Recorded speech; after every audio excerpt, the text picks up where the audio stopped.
नमस्कार दोस्तों। इस धरती पर सभी को यही लगता है कि मेरे जीवन में जो दुख है ऐसा किसी और के जीवन में नहीं है।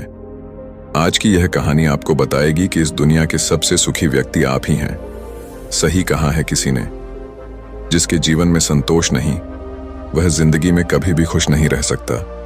उसको बेचैनी रहती है, उसको कितना भी दे दो उसका मन कभी भी खुश नहीं हो सकता। नमस्कार दोस्तों, LR इंस्पायर्ड YouTube चैनल में आपका स्वागत है। दोस्तों, आज की वीडियो बहुत महत्वपूर्ण और ज्ञानवर्धक होने वाली है। कृपया वीडियो में अंत तक जरूर बने रहे। तो चलिए बिना देरी के कहानी को शुरू करते हैं। दोस्तों, एक समय की बात है। एक गांव में एक लड़की रहती थी। वह लड़की सुंदर नहीं थी और उसका कोई भी नहीं था। वह अकेले ही रहा करती थी।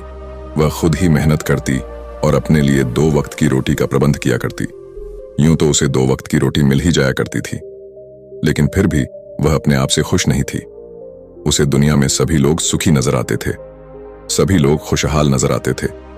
दूसरों का जीवन देखकर वह खुद को कोसा करती, खुद को तरह तरह की बातें कहती।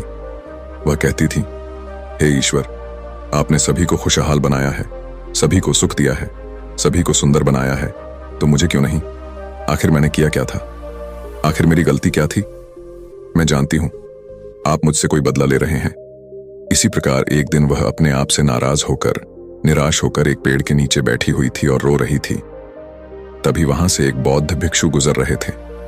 उन्होंने जब उस लड़की को रोते हुए देखा तो वह उसके पास गए और उन्होंने उस लड़की से कहा, पुत्री, क्या बात है, तुम क्यों रो रही हो? इसका जवाब देते हुए वह लड़की उन बौद्ध भिक्षु से कहती है, हे गुरु, मुझे कोई प्यार नहीं करता, मुझे कोई पसंद नहीं करता, क्योंकि मैं काली हूं, मैं सुंदर नहीं हूं और मेरे रंग को लेकर लोग मेरा मजाक बनाते हैं। मेरा कोई नहीं, मेरे पास तो धन भी नहीं है। इस दुनिया में हर कोई सुखी है, हर किसी के पास सब कुछ है, हर कोई अपना जीवन खुशहाली से जी रहा है, सभी के पास सब कुछ है, तो मेरे पास क्यों नहीं? आखिर मैंने क्या किया था? आखिर इसमें मेरा क्या कसूर है? क्या मुझे सुखी होने का हक नहीं? क्या मुझे अपना जीवन खुशहाली से जीने का हक नहीं? उन बौद्ध भिक्षु ने उस लड़की की सारी बातें ध्यानपूर्वक सुनी और उसके बाद वह उस लड़की से कहते हैं, पुत्री, अगर तुम मुझे उस व्यक्ति से मिलवा दो जो अपने जीवन में सुखी हो, तो मैं तुम्हें एक ऐसी चीज दूंगा जिससे तुम सुंदर और सुखी दोनों बन जाओगी। उन बौद्ध भिक्षु के मुख से यह सुनकर वह लड़की बहुत प्रसन्न हुई और तुरंत ही उन बौद्ध भिक्षु से कहती हैं, क्या सचमुच ऐसा हो सकता है? इस पर वह बौद्ध भिक्षु उस लड़की से कहते हैं, हाँ, यह अवश्य ही हो सकता है। तभी वह लड़की उन बौद्ध भिक्षु से कहती है, हे गुरुवर, यदि यह सचमुच संभव है तो मैं एक ऐसे आदमी को जानती हूं जो बहुत सुखी है। मैं उसे अभी लेकर आती हूं, आप मेरा यहीं पर इंतजार करना। इस पर वह बौद्ध भिक्षु उस लड़की से कहते हैं, जब तक तुम वापस नहीं लौटोगी मैं तुम्हारा यहीं पर इंतजार करूंगा। इतना कहकर वह लड़की वहां से भागी अपने मालिक के पास पहुंची, जो कि एक किसान था।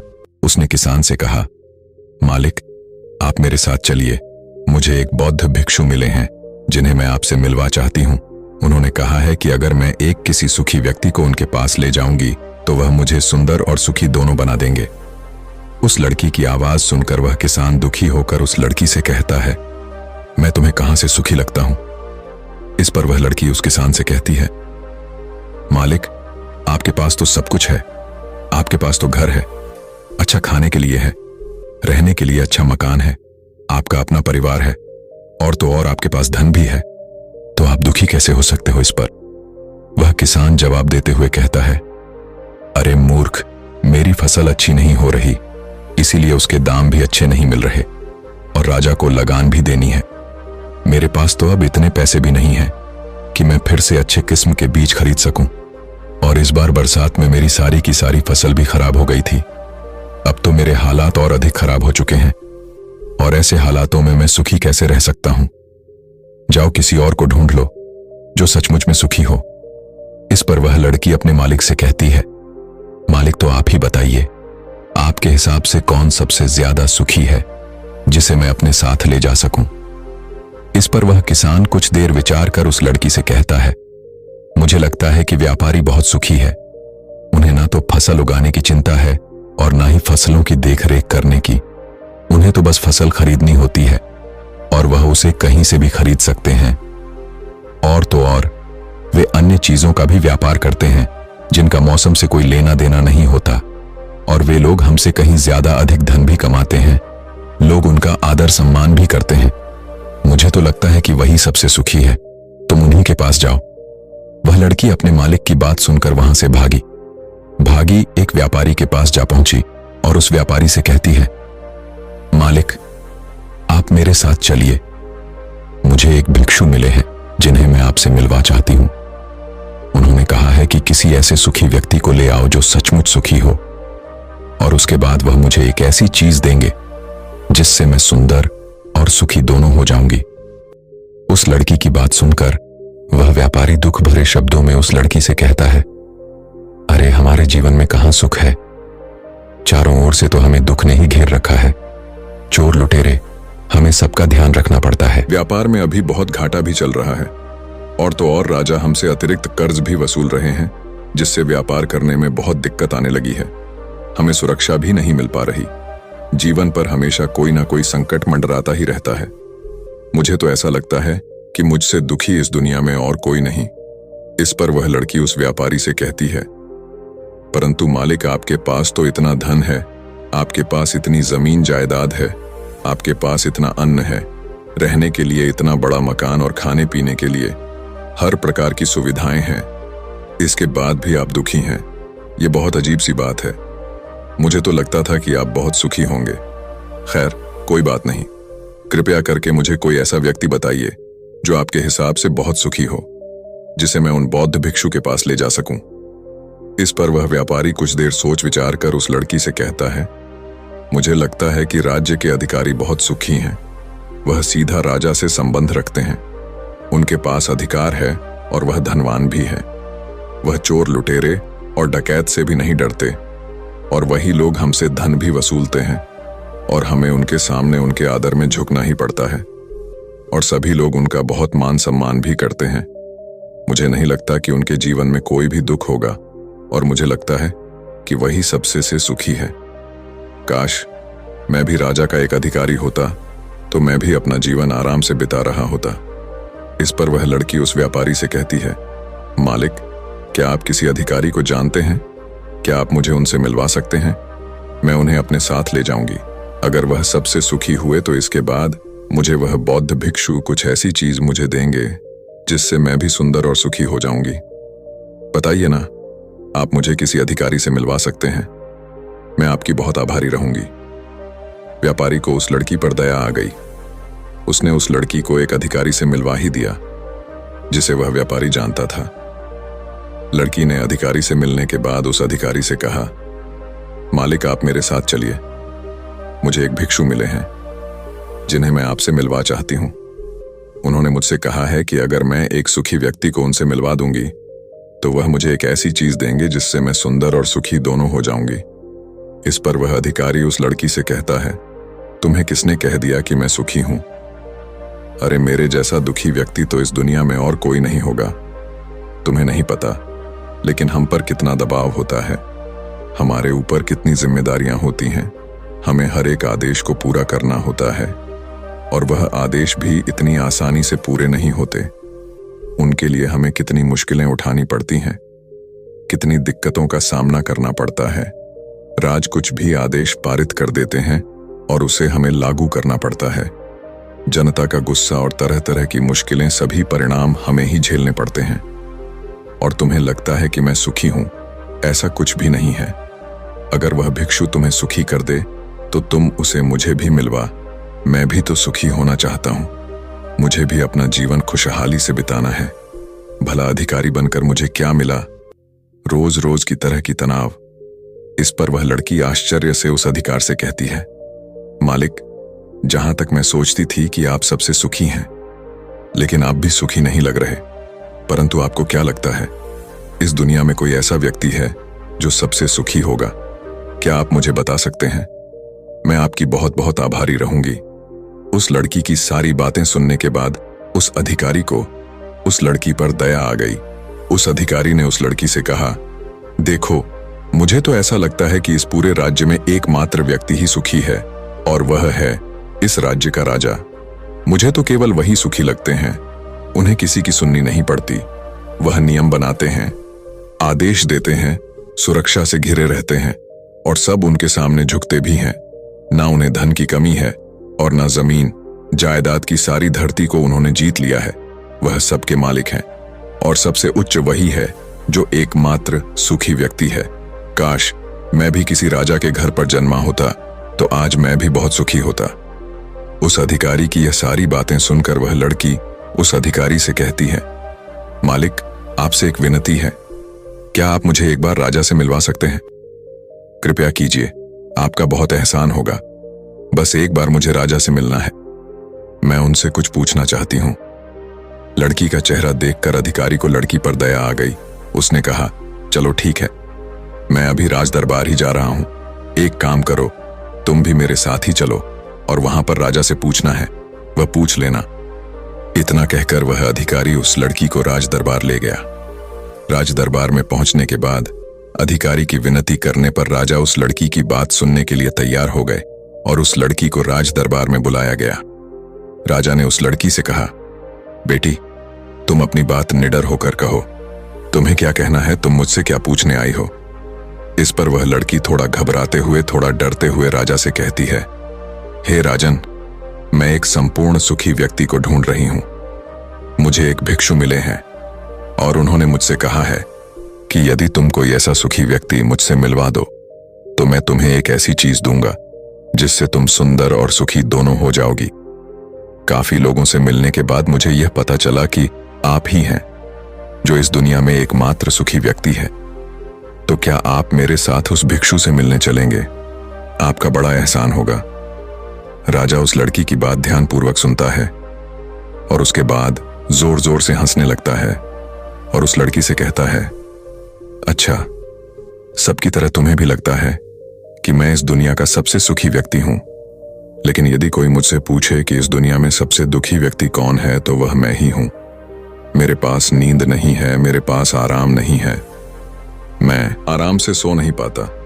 अंगरक्षक हमेशा मेरे आसपास रहते हैं, उनके बिना मैं अकेले कहीं जा भी नहीं सकता। जरा सी आहट होती है तो नींद टूट जाती है। डर हमेशा लगा रहता है, क्योंकि मेरे दुश्मन मेरे घर में ही रहते हैं, जिनका मुझे पता तक नहीं। कौन कब और कहां से मुझ पर वार कर दे, कोई नहीं कह सकता। यहां पर बैठे सभी लोग मेरे दुश्मन ही तो हैं, वे सभी मेरे शत्रु हैं। यहां पर बैठा हर एक व्यक्ति मेरे राज्य दरबार का ही है, किंतु मुझे सब पर शक करना पड़ता है। हर एक मुझे भारी मालूम पड़ती है। इतने बड़े राज्य की जिम्मेदारी उठाना इतना आसान नहीं।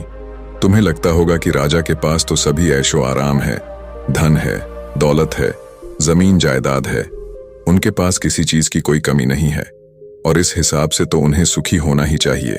किंतु मैं तुम्हें बता दूं कि यह सब सुख नहीं देते। इस पर वह लड़की राजा से कहती है, हे राजन, क्षमा कीजिएगा, परंतु यदि सुख धन दौलत नहीं देती, जमीन जायदाद नहीं देती, ऐशो आराम नहीं देता, तो क्या हुआ?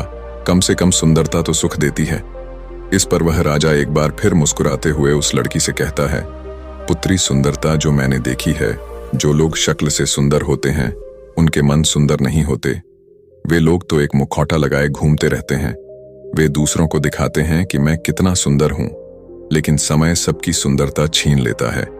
एकमात्र सुंदरता मन में ही रहती है, और जिसका मन सुंदर है वह हमेशा ही सुंदर रहता है।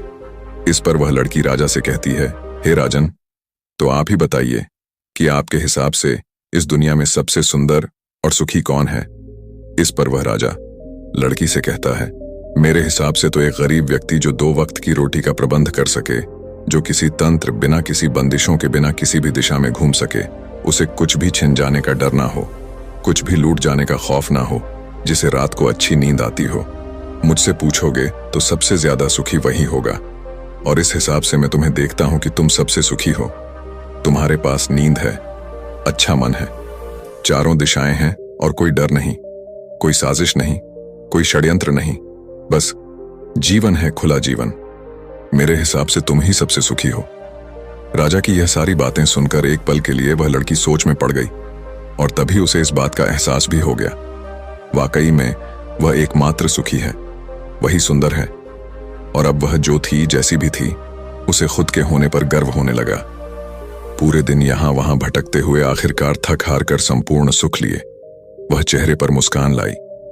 प्रकृति से बातें करते हुए वह उन बौद्ध भिक्षु के पास वापस लौटी और उसने उन बौद्ध भिक्षु से कहा, हे गुरुवर, मैं यहां से गई थी तो मुझे लग रहा था कि मैं ही सबसे दुखी हूं और मैं ही सबसे बदसूरत हूं, लेकिन यहां से जाने के बाद जैसे जैसे मैं लोगों से मिलती गई, मुझे यह एहसास होने लगा कि इस दुनिया में सबसे सुखी व्यक्ति तो मैं ही हूं।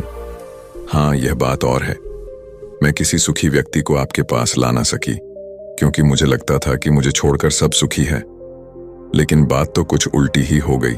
यहां तो मुझे छोड़कर सभी दुखी हैं। सभी को किसी ना किसी चीज का डर है, कुछ ना कुछ खो जाने का डर है, कुछ ना पाने का डर, खुलकर ना जी पाने का डर। इस हिसाब से तो मेरे पास सब कुछ है। मैं खुशी से झूम सकती हूँ, गा सकती हूँ, जहां मन करे वहां जा सकती हूँ, और 2 वक्त की रोटी का इंतजाम करने के लिए मेरे पास ये हाथ और पैर भी है। मुझे किसी चीज का कोई गम नहीं। मेरे पास ऐसा कुछ नहीं जिसके खोने का डर मुझे सताए। इस पर वह बौद्ध भिक्षु उस लड़की से कहते हैं, पुत्री, आखिरकार तुम्हें वह सुंदरता और सुख मिल ही गया। अब से तुम सुंदर और सुखी हो। यह कहकर वह भिक्षु वापस अपने आश्रम लौट गए, और वह लड़की भी अब जान चुकी थी कि वही सबसे सुंदर और सुखी है। अब उसे किसी बात का कोई गम नहीं था। वह कभी अपने आप पर अफसोस नहीं करती थी, बल्कि वह अपने आप में हमेशा खुश रहती थी, हमेशा मस्त रहती थी। दोस्तों, हमें भी ऐसा ही लगता है कि हमारे पास कुछ नहीं और सामने वाले के पास सब कुछ है। वह कितना सुखी है, उसके पास हर चीज है, हर ऐशो आराम है, हर सुविधाएं हैं। किंतु ऐसा है नहीं, यह केवल आपके देखने का नजरिया है। असली सुख तो आपके पास ही है, और वह है संतुष्टि। यदि आप अपने आप से संतुष्ट हैं, आपके पास जो कुछ भी है उसमें यदि आप खुश हैं, तो आपको कोई भी गम डरा नहीं सकता, आपको कोई भी दुख परेशान नहीं कर सकता।